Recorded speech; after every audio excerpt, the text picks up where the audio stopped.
şehrin akşamları keşmekeş olur. Sen gidersin, ben tenhalarda kalırım. Tutup da kendimden kaçmak istesem, tutulur adımlarımda çar kalırım. Bu şehrin akşamları keşmekeş olur. Sen gidersin, ben tenhalarda kalırım. Tutup da kendimden kaçmak istesem, tutulur adımlarımla çar kalırım.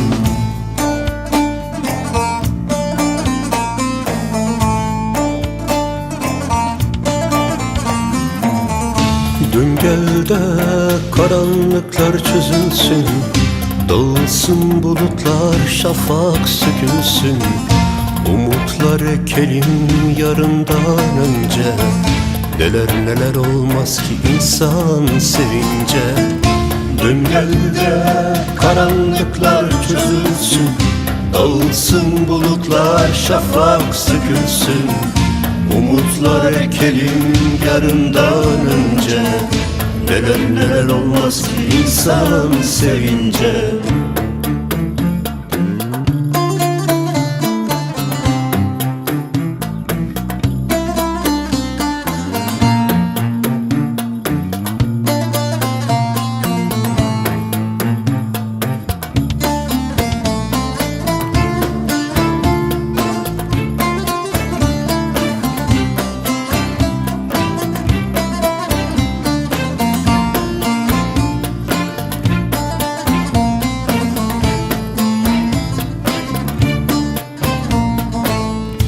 Ayrılığın ağrısı hep yaman olur. Kimi savurur, kimi derinden vurur.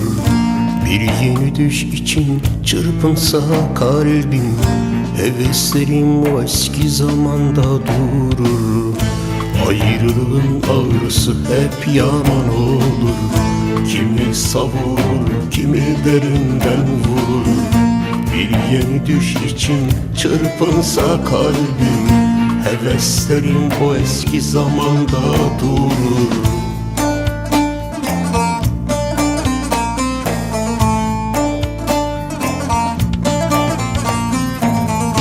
Dön gel de karanlıklar çözülsün, dağılsın bulutlar, şafak sökülsün.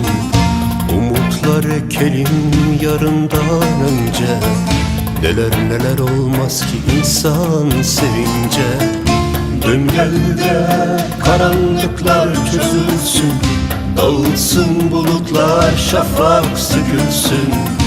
Umutlar ekelim yarından önce, neler neler olmaz ki insan sevince.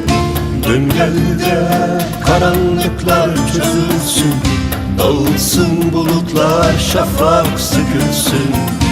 Umutlar ekelim yarından önce, neler neler olmaz ki insan sevince. Dön gel de karanlıklar çözülsün, dağılsın bulutlar, şafak sökülsün.